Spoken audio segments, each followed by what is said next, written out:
जय श्री राम, जय श्री श्याम। सभी भाई बहनों को सत श्री अकाल, आदाब, नमस्ते। होप करता हूं आप सभी भाई बहन दोस्त मित्र ठीक होंगे। श्री राम जी के अलावा 4 इंसानों से भी हार गया था रावण। ये हमारी आज वीडियो का टॉपिक है। अकेला श्री राम जी से नहीं हारा था युद्ध में रावण, 4 इंसानों अलग भी थे जिनसे हार गया था।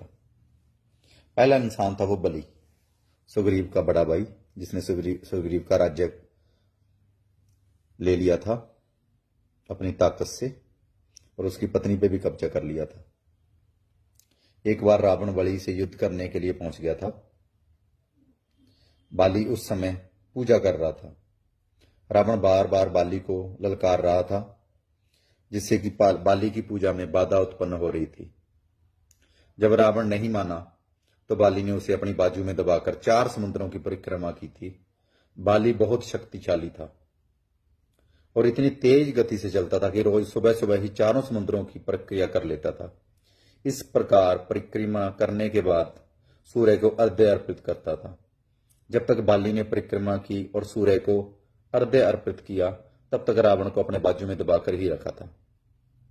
रावण ने बहुत प्रयास किया, लेकिन वह बाली की गिरफ्त से आजाद नहीं हो पाया। पूजा के बाद बलि ने रावण को छोड़ दिया था।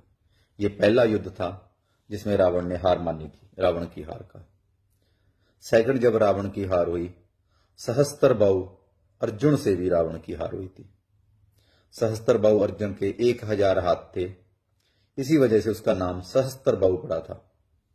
सहस्त्र का मतलब होता है 1000, वायु का मतलब होता है हमारी आर्म्स, वज्र।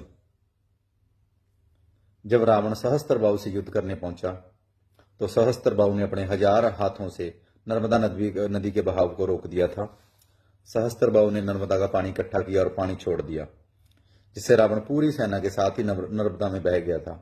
इस पराजय के बाद एक बार फिर रावण सहस्त्रबाहु से युद्ध करने पहुंच गया था। तब सहस्त्रबाहु ने उसे बंदी बनाकर जेल में डाल दिया था। ये थी रावण की दूसरी हार। तीसरी हार थी राजा बलि के महल में रावण की हार।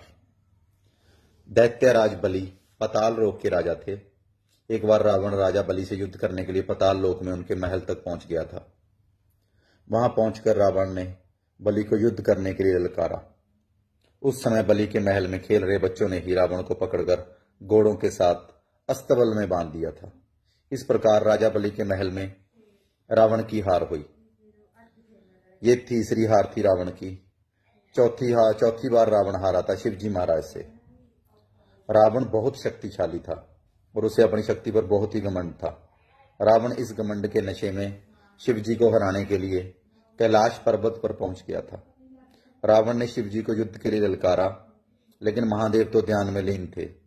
रावण कैलाश पर्वत को उठाने लगा, तब शिवजी ने पैर के अंगूठे से ही कैलाश का भार बढ़ा दिया। इस भार को रावण उठा नहीं सका और उसका हाथ पर्वत के नीचे दब गया। बहुत प्रयत्न करने के बाद भी रावण अपना हाथ वहां से नहीं निकाल सका। तब रावण ने शिवजी को प्रसन्न करने के लिए उसी समय शिव तांडव स्रोत रच दिया। शिवजी इस स्रोत में बहुत प्रसन्न हो गए और उन्होंने रावण को मुक्त कर दिया।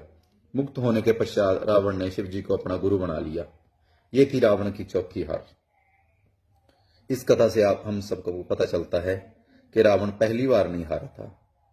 कई इंसानों को ये भ्रम होता है, मिथ्या में रहते हैं, माइथोलॉजी में रहते हैं कि रावण अकेला राम जी से हारा था। उससे हारने से पहले उसकी 4 बार हार हो चुकी थी।